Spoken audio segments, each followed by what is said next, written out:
Hello दोस्तों, स्वागत है आप सभी का आपके अपने यूट्यूब चैनल बीपीएससी प्लस पे। दोस्तों, आज की क्लास में हम लोग देखेंगे कि 68वीं बीपीएससी पीटी की तैयारी करने के लिए किस किस सब्जेक्ट पे अधिक फोकस आपको करना चाहिए।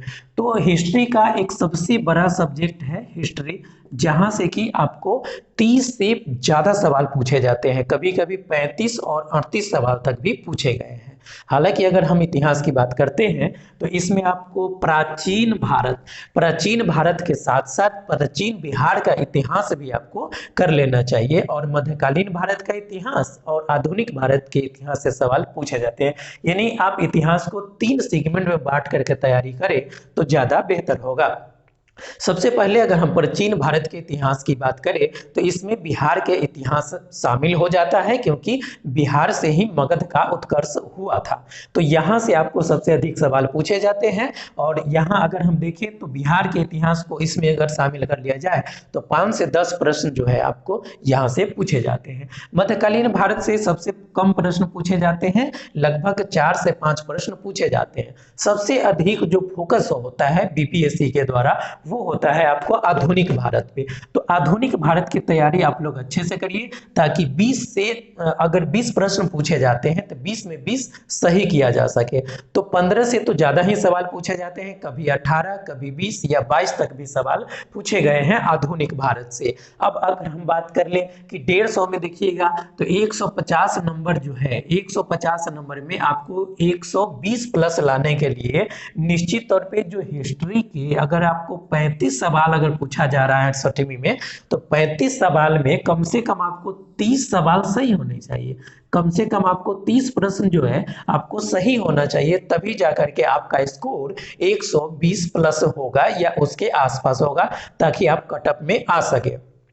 अब हम बुक लिस्ट देखेंगे कि कौन कौन से बुक इसके लिए पढ़े।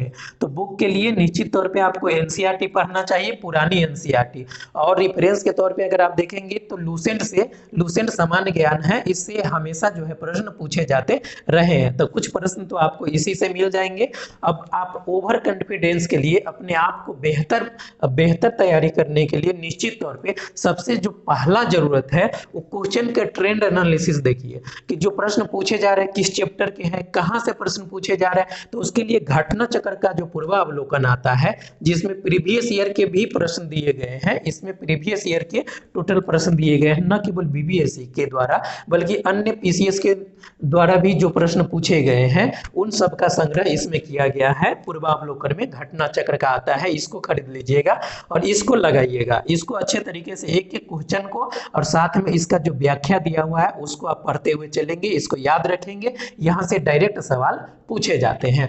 अब अगर हम बात कर ले आधुनिक भारत का, तो आधुनिक भारत में जो सबसे अधिक सवाल पूछे जाते हैं उसके लिए रेफरेंस के तौर पे आप 2 बुक का सहारा ले सकते हैं। ये 2 बुक है कि अगर आप चाहते हैं कि चलिए आपके पास समय है या पहले से पढ़ रखे हैं तो स्पेक्ट्रम के सहारे आप इसको जो है कंप्लीट कर सकते हैं। अगर आप स्पेक्ट्रम को अच्छे तरीके से पेज बाय पेज पढ़ते हैं और जहां से फैक्चुअल जो पूछे जाते हैं उन फैक्ट को आप कलर करते हुए चलिए, उसको आप अलग से नोट डाउन भी कर सकते हैं। तो यहाँ से आपको जो भी सवाल मिलेंगे उसका जो है आपको निश्चित तौर पे आप अच्छे तरीके से इसको लगा लीजिएगा। निगेटिव मार्किंग इसमें होने की संभावना कम रहेगा अगर आप अच्छे तरीके से इसको याद कर लेते हैं। जिनको लगता है कि नहीं कि ये ज़्यादा लेंदी बुक हो गया, तो एसके पांडे सर की बुक आती है। एसके पांडे की जो बुक है ये आपको बहुत ही बेहतर बुक है। यहाँ से लगातार बीपीएससी के द्वारा सवाल पूछे जाते रहे हैं और इसमें से ऐसा कोई भी सवाल नहीं है आधुनिक भारत का जो कि इसमें से छूट जाए। तो निश्चित तौर पे आपको इसमें से अगर 1-2 सवाल ना आया तो वो अलग बात है, लेकिन अधिकांश सवाल इस पर किताब को पढ़ लेने के बाद आपका सॉल्व हो जाएगा। तो इस वीडियो में इतना ही, तब तक के लिए धन्यवाद। आप देखते रहिए बीपीएससी प्लस यूट्यूब चैनल।